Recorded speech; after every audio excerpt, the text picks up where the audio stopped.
वहाँ आपने धरने को खत्म कर दिया, फेंक दिया, उसके लिए क्या कहेंगे? आप आरोप लगते तो मैं यहाँ होता क्या। लामा जी, आप आज कार्यक्रम कर रहे हैं जो संकिसा के अंदर, ये बहुत सराहनीय कार्य है। इस तरीके के कार्यक्रम होने चाहिए। लोग भटके हुए, इस पे क्या कहेंगे आप? पहले हमारे सबसे पहले आपके चैनल के मार्फत सभी को नमो बुद्धाय, जय भीम। नमस्ते। विशेष करके सुरेश जी कुछ बताएंगे इनिशियल, उसके बाद हम आपको प्रश्न उत्तर देंगे। जी सर। सभी दर्शकों को और आप सभी चैनलों को बहुत बहुत धन्यवाद। आज जो यहाँ पर कार्यक्रम किया गया है महाबोधि महाविहार मुक्ति आंदोलन को लेकर के, आज पहला एक चिंतन शिविर था। संकिसा बहुत ही महत्वपूर्ण भूमि है भगवान बुद्ध के धर्म को लेकर के, धर्म को लेकर के। इसलिए यहाँ पर यहाँ के क्षेत्रीय लोगों ने बड़ी गर्मजोशी से इस कार्यक्रम को भाग लिया और पूजनीय लामा जी को और बनते लोगों को बहुत अच्छे से सुना। आगे सारे के सारे लोगों की मंशा ये है कि भारत में जितने भी बौद्ध तीर्थ स्थल है, मोन्यूमेंट्स है, और उनको पूर्ण रूप से बौद्धों के स्वामित्व में होना चाहिए। आज का हमारा डिसीजन यहाँ का ये था। बहुत बहुत धन्यवाद। अब हमारे गुरुजी लोग हैं, वो आपको आगे की ज्यादा जानकारी। लामा जी, आप यहाँ आज संकिसा पधारे हैं, तो क्या मुख्य वजह रही कि आप संकिसा ही आए हैं? अन्य जिलों में भी आप जा सकते थे, वहां भी आप लोगों को आगाह कर सकते थे। संकिसा इतना महत्वपूर्ण? सबसे पहले तो संकिसा तो हमारे बौद्धों के लिए सबसे महत्वपूर्ण जगह ही है। बोध गया, महाबोधि महाविहार है, सारनाथ है, संकिसा तो भी एक महत्वपूर्ण जगह है। जो आपको जानते हैं, अभी आज 137 दिन हुआ है बोध गया में धरना चल रहा है। तो 100 दिन जब कंप्लीट हुए तो अभी हम वहां पर धरने में थे। अभी पूरे भारत में जाकर हम लोग ने अभी 1 जून में ये जो भ्रमण शुरू किए नागपुर से, नागपुर से होते हुए हम लोग मध्य प्रदेश आए, मुंबई गए, छत्तीसगढ़ में हुआ मीटिंग, साउथ इंडिया में हैदराबाद तेलंगाना कवर हुई, उसके बाद बेंगलोर के बाद उत्तर प्रदेश, हम लोग नॉर्थ इंडिया में आगरा से शुरुआत हुई है। आगरा झांसी होते हुए आज संकिसा में। आज सबसे बड़ी बात क्या है, संकिसा इतनी महत्वपूर्ण जगह है। और यहाँ पर हम जब सुबह वहां पर मेन किला में गया थे तो फीलिंग आया था कि इतनी पवित्र जगह है हमारे लिए। हम तो हिमालयन बुद्धिस्ट में हम लोग लाबाब दुचेन बोलते हैं, उस मनाते हैं, अक्टूबर महीने में होती है। तो और यहाँ का जो देखा, जो सभा हुई, चिंतन सभा हुई, आज 17 उत्तर प्रदेश भारत के सबसे पॉपुलेशन में ज्यादा और सबसे बड़ी राज्य है। यहाँ पर महाबोधि महाविहार मुक्ति के लिए बीटी एक्ट 1949 निरस्त करने के लिए आज 18 जिलों से संकिसा में आए। इसमें चिंतन हुई है, क्या क्या हुई है और आगे क्या करनी है, उसकी रणनीति तैयार की गई है। और जो भीड़ आई है इससे एक दिल्ली से भी आए थे, और हम कंटिन्यू कल लखनऊ में भी मीटिंग है। लखनऊ के बाद बोध गया में 1 तारीख को जनसभा है, कंटिन्यू है बंगाल में, इस प्रकार से लद्दाख में हो या सभी क्षेत्र में हो रहा है। तो अभी ये जो 29 जुलाई में जो फाइनल हियरिंग जो सुप्रीम कोर्ट ने कहा है, इसका एक प्रचार प्रसार भी है, समर्थन भी है, सरकार को दबाव भी है, सरकार को जनाना भी है, सुप्रीम कोर्ट को जनाने, भाई अब हम बौद्ध महाबोधि महाविहार मुक्ति के लिए हम चुप नहीं रहेंगे। हम यही कि दूसरे के हम कुछ नहीं मांग रहे हैं, वहां पर बीटी एक्ट 1949 जो लागू है उसको निरस्त किया जाए। और पूरी कमिटी में जिस प्रकार से अन्य धर्म की कमिटी होती है, अपनी अपनी मंदिर हो, मस्जिद हो, वहीं उसी धर्म के लोग होते हैं, तो हम भी, हमारा भी पवित्र जगह में कमिटी में हमारी बौद्ध हो, ये पूर्ण रूप से ये हमारी मुख्य मांग है। तो इसीलिए आज देख लिया आप लोग, कवर किए होंगे कितनी बड़ी मीटिंग हुई है। आज सुरेश जी बता रहे थे जो भीड़ आई थी आज हजारों में, ये तो सब प्रतिनिधि लोग थे, लीडर्स लोग थे, साधारण जनता नहीं थे। एक के पीछे 1000, 100, 200 करके थे। तो समझ जाइए उत्तर प्रदेश किस दिशा में चल रहा है, और सरकार को समझना होगा। सरकार से हम लोग अनुरोध कर रहे हैं, 137 दिनों से हम लोग धरने कंटिन्यू कर रहे हैं। अब 1 जुलाई से पूरे उत्तर प्रदेश में धरना शुरू होगा, 1 जुलाई से 31 जुलाई तक, जब तक हमको न्याय नहीं मिलता। इसी कारण आए थे। धन्यवाद। और जी, आपके ऊपर आरोप लगाए जा रहे हैं, तो वहाँ आपने धरने को खत्म कर दिया, फेंक दिया, उसके लिए क्या कहेंगे? आप आरोप लगते तो मैं यहाँ होता क्या। या फिर धरना बेच दिया होता। देखिए सोशल मीडिया में क्या बोली जाती है, हमने आज भाषण में मैं बहुत बात रखना चाह रहा था लेकिन मैं नहीं रखा, क्योंकि हमारा लक्ष्य है बीटी एक्ट 1949 को निरस्त करना, ना कि एक दूसरों पे लांछना करना। हम पे लांछना लगता है, आपने कभी सुना मेरे से लांछना लगाते हुए, कभी सुना नेगेटिव चीज? नहीं सुना। क्योंकि देखिए हम दिमाग लगाए हैं बीटी एक्ट को निरस्त करने के लिए, और कुछ लोग चाह रहे हैं कि इस आंदोलन को दबाने के लिए या फेल कराने के लिए, उसमें हम नहीं जाते। जी धन्यवाद। अच्छा, ये जो बीटी एक्ट 1949 है, ये लगातार कई सालों से चल रहा है और लगभग 100 साल से ज्यादा का समय हो चुका है। नागरिक धनपाल जी भी आए यहाँ पर, उनका बहुत उत्पीड़न किया गया। इसके बाद जापान के संत सुरई ससाई जी भी आए, इसके बाद आप आए हैं। ये आप कैसे उम्मीद लगा रहे हैं? तब से नहीं हुआ है, अब कैसे होगा? ये कैसे रद्द किया जाए? देखिए मेरा एक ही कहना है, हम तो हिमालय से आते हैं, बुद्धिस्ट है हम लोग तो एक चीज कहना है, हमारे समाज को देखिए 25 साल तक आंदोलन चुप था, लेकिन फिर से जगाए हैं। हमारे समाज को एक चीज समझना होगा, जो पहले गलती हुई है उस गलती को दोहराना नहीं, और वही होने जा रहा जो आप प्रश्न कर रहे हैं, लेकिन हम होने नहीं देंगे। ये हमारी जिससे संघर्ष है, जिससे अगेंस्ट में संघर्ष है, वो हमसे बहुत चालाक है और ताकतवर भी है, उसके जाल में हमको फंसना नहीं है। और जी एक और मेरे सवाल है, जो कि 6 और 7 तारीख को दिल्ली में एक खूब बड़ा आंदोलन आप मैं इनका उत्तर दे दूं, उत्तर दे दूं इनको जो उत्तर था। तो अभी क्या है, जो आपने 134 साल बताया है, ये हम लोग जो पिछली बार जो आंदोलन क्यों फेल, देखो कोई आंदोलन फेल नहीं हुआ, देखिए रुका है कोई आंदोलन। जैसे अनागरिक धम्मपाल का आंदोलन हो, उसमें क्या कम से कम एक्ट तो बना, पहले तो कोई हुआ नहीं करता था। बंदे सुरेश से के समय जब ये आंदोलन हम लोग बोला कि फेल हुआ, नहीं हुआ, रुक गया। मैं तो सक्सेस मानता हूँ, क्योंकि पहले बुद्धिस्ट सेक्रेटरी भी नॉन बुद्धिस्ट हुआ करता था, लेकिन तो अभी ये आंदोलन है, ये संघर्ष है, ये चलता रहेगा। और आपका जो प्रश्न का उत्तर है, जो आपको कह रहा है 6-7, हम लोग ने, मेरा जो देश भ्रमण था, देश भ्रमण में हमने अपने प्रेसिडेंट को भेजा था, लेकिन कुछ मंशा पता चली, वहां पर जलील कर दी गई है, लेकिन कोई बात नहीं है। देखिए हमारा कहना क्या था, हम शुरू दिन से कहते हैं आंदोलन, देखिए हमको मालूम है ये जगह अतिक्रमण है, ढूंगेश्वर अतिक्रमण है, यहाँ तो हमने शुरू दिन से कहा था जो भी करना है धरने स्थल के अंदर में, बाहर नहीं, कोई हीरोगिरी दिखाना नहीं है। क्योंकि हमारा जो धर्म सिखाते हैं शांति शांति शांति, ये शांति और संवैधानिक प्रकार से ही हम लोग जीतेंगे। लेकिन कुछ वहां पर तत्व आ गए थे जो डिस्टर्ब करना चाहा, मैं उस पर जाता नहीं हूँ, वो पार्ट ऑफ द मूवमेंट है। लेकिन हमको सब भुलाकर आगे आना चाहिए।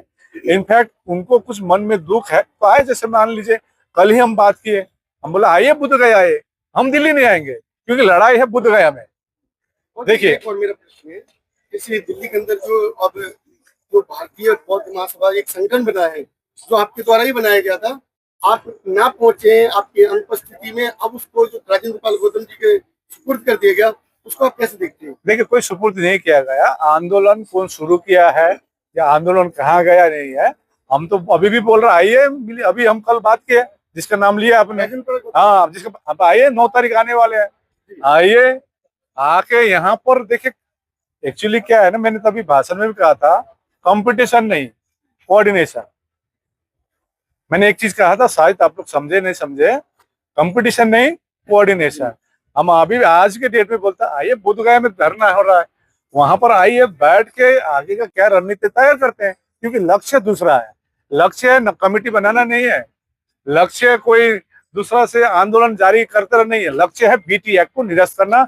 और मैं आपको बता रहा हूं जल्द ही जो 29 जुलाई में, रुकी पहले 29 जुलाई एक हमारे लिए एक वो एक डेट है, लेकिन उस डेट का अभी तैयारी करें मिलकर। इसलिए मैंने आज का सभा में आह्वान किया, कोई बुद्धिजीवी वर्ग है 24 घंटे मेरा फोन खुला है, आप अपने बात रख सकते हैं।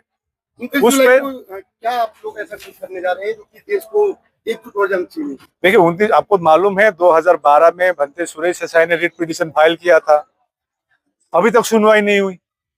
2018 में भारतीय बौद्ध महासभा के चंद्रबोधी पाटिल ने रिट पिटीशन फाइल की, उसका कोई सुनवाई नहीं है। कई सारे ने किए थे, कोई सुनवाई नहीं है। हम लोग ने भी धरने स्थल से 10 मार्च में मेरे नाम से ही नया रिट पिटीशन फाइल नहीं की, इंटरवेंशन किया, एप्लीकेशन डाला, क्योंकि रिट पिटीशन पर रिट पिटीशन डालते रहे, वहां पर 10 साल और 10 साल जाते रहे। उसी आधार पर जो 2012 के रिट पिटीशन का आधार बनाते हुए इंटरवेंशन किए, तो उसका कम से कम हमारे सबके लिए तो एक 16 मई में तो सुनवाई तो हुई, और 16 मई में सुनवाई खाली नहीं हुई, फटकार लगा दिया गया जो अधिवक्ताओं को कि 29 जुलाई में फाइनल हियरिंग करना है। तो फाइनल हियरिंग के लिए हम तो तैयार करें। अभी मैं यहाँ आने से पहले, आगरा आने से पहले, हमारे सुप्रीम कोर्ट के एडवोकेट आनंद जोंडले जी, हमने उनको नागपुर में कहा आप बोधगया आए कभी? तो नहीं आए। तो आना चाहिए, वहां पर क्या अतिक्रमण था वहां देखिए ना।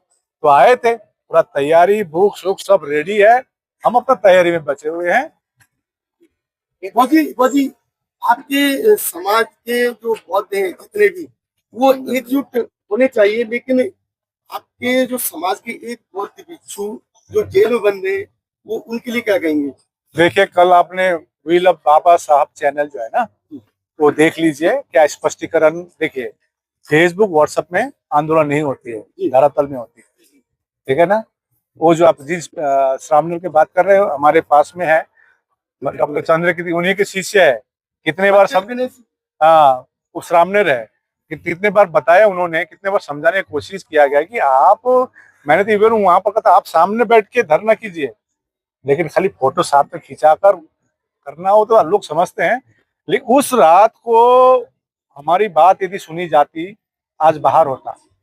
वहां पर वो एफआईआर में सिर्फ उनका नाम खाली नहीं है, कुछ अन्य लोग भी है, विलास हरात का नाम भी है एफआईआर में, सुनिए। वहां पर प्रज्ञप्रिय भंते का नाम है, 20 लोगों का नाम है वहां पर। उस रात को हम लोग तो धरने में बैठे हुए थे, समझे ना।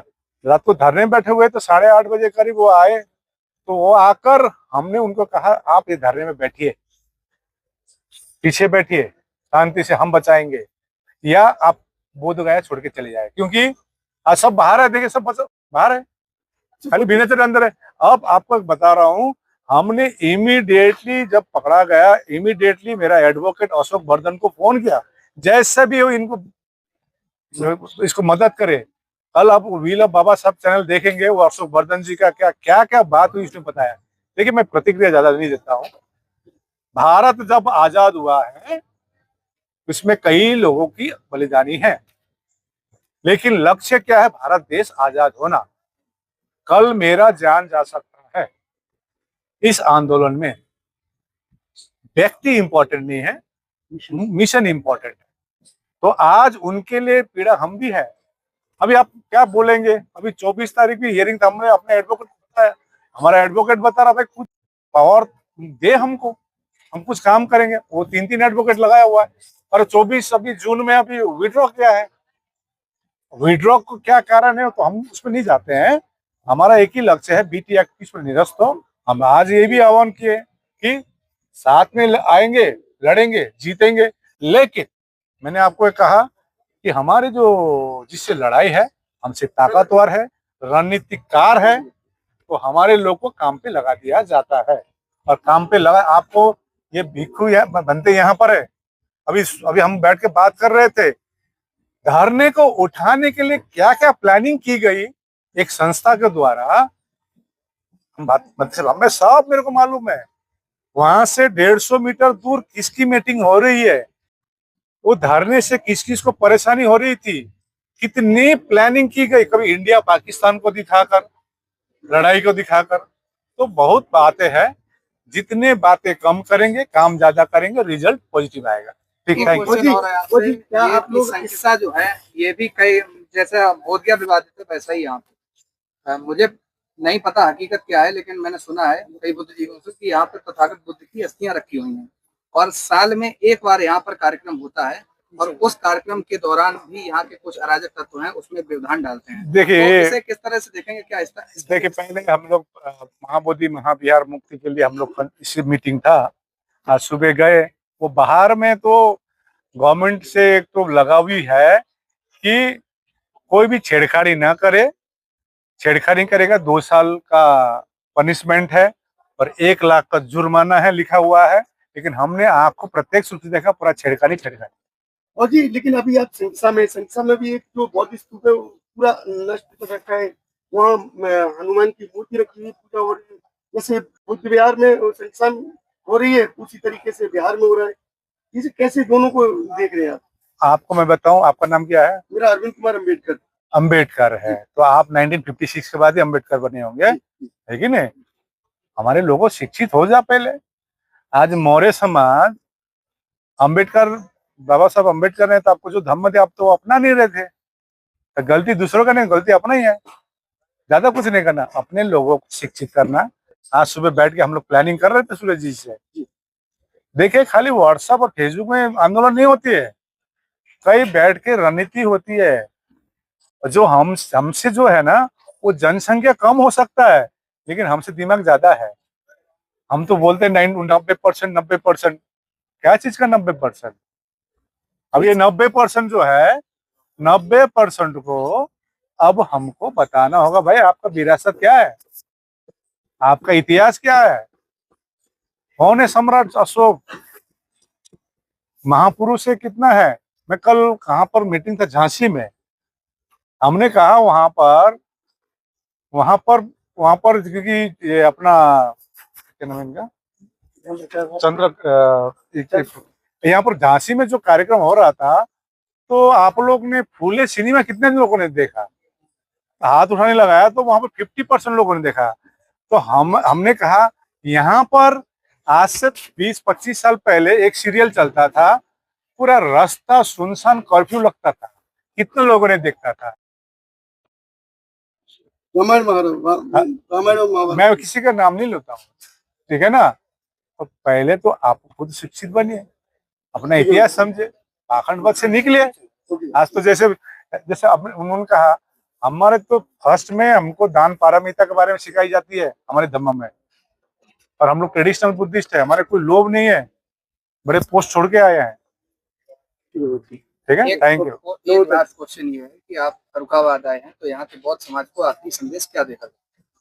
एक ही संदेश देंगे, संगठित रहिए, अपनी विरासत को बचाइए और अपनी इतिहास समझिए।